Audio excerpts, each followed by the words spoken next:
Jeff Bezos has successfully blasted off into the space and returned after a successful flight. And this success actually forces us to think what will be the future of space tourism. So I think this is a fantastic subject for our discussion. Before I start, I have to tell you, you can now get connected with our channel instantly by just pointing your camera from your mobile phone on this QR code. So friends, I'll be back after a short break. Don't go anywhere, as an outstanding space odyssey is coming up right now.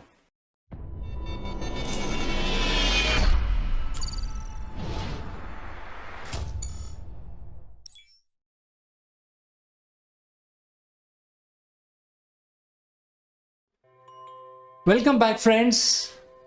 On April 12th, 1961, Mr. Yuri Gagarin became the first human to go into space. That day, he saw the world in a way no human had seen before. Since then, only 560 to be precise, people have gone to space. Most of them have been trained astronauts who spent years preparing for this flight. But when will the rest of us will get a chance to go to space? And what will we do when we get there? In this video, we are going to look at the future of the space tourism.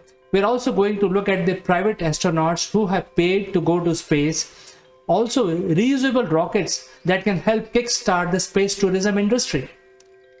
Since the beginning of the space flight, only 7 people have given money to go to space. And in 2001, the American entrepreneur Dennis Tito paid $20 million for 8-day trip to International Space Station. At that time, NASA thought it's inappropriate for tourists to go into space, so they refused to train him. Instead, he partnered with the Russians and took a ride on a Soyuz mission along with 2 other cosmonauts. He remembers the glorious moment when he first looked at the window and saw the curvature of the Earth against the darkness of the space. Dennis spent a total of 8 days on the International Space Station and conducted various experiments and admired the incredible view of the Earth.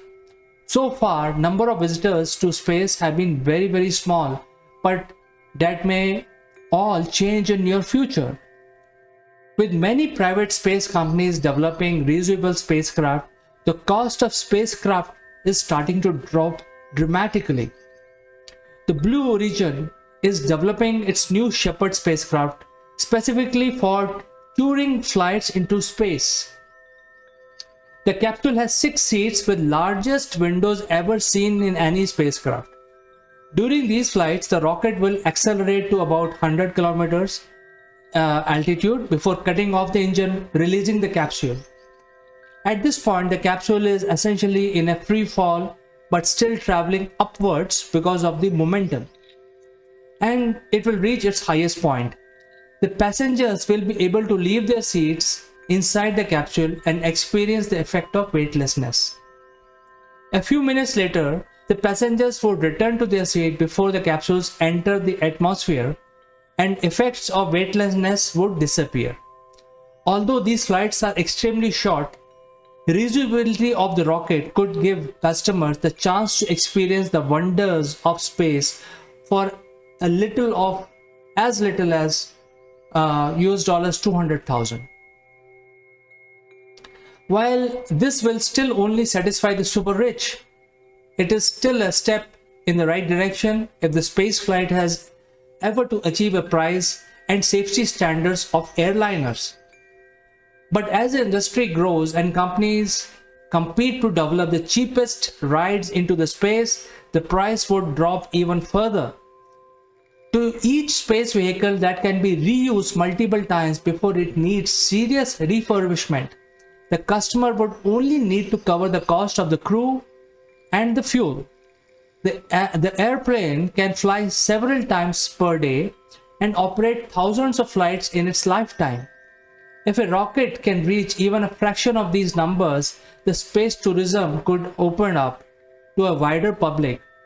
But developing cheap rides in space is only half the problem. In fact, the cost of space is extremely, incredibly expensive luxury. It costs NASA about almost 4 billion every year to run the International Space Station. After years of avoiding commercialization, NASA recently opened the ISS for the paying customers. But even with the exorbitantly high cost, ISS still is the destination for the wealthy. To pick up food and air during your stay on ISS will cost you about US dollars 22,500 per day. Once everything like electricity and Wi-Fi is included, night stay on ISS will cost you about minimum US dollars $35,000 per day. For space tourism to become a reality, the cost of building and operating a habitable space station would need to significantly reduce the cost of the space technology. There is a startup called Bigelow Aerospace is developing a large inflatable space station modules. These modules can be packed into rocket payload bays and inflated to much larger size when in space. The idea is that such large expandable modules will be perfect base for space hotels. Currently, ISS requires a huge team of people working 24 hours a day to keep the station running. Bigelow Aerospace is hoping to simplify the operations of these modules and reducing running costs. And since these are easier to manufacture, cheaper to launch than traditional space modules, they can completely reduce the cost of living in space.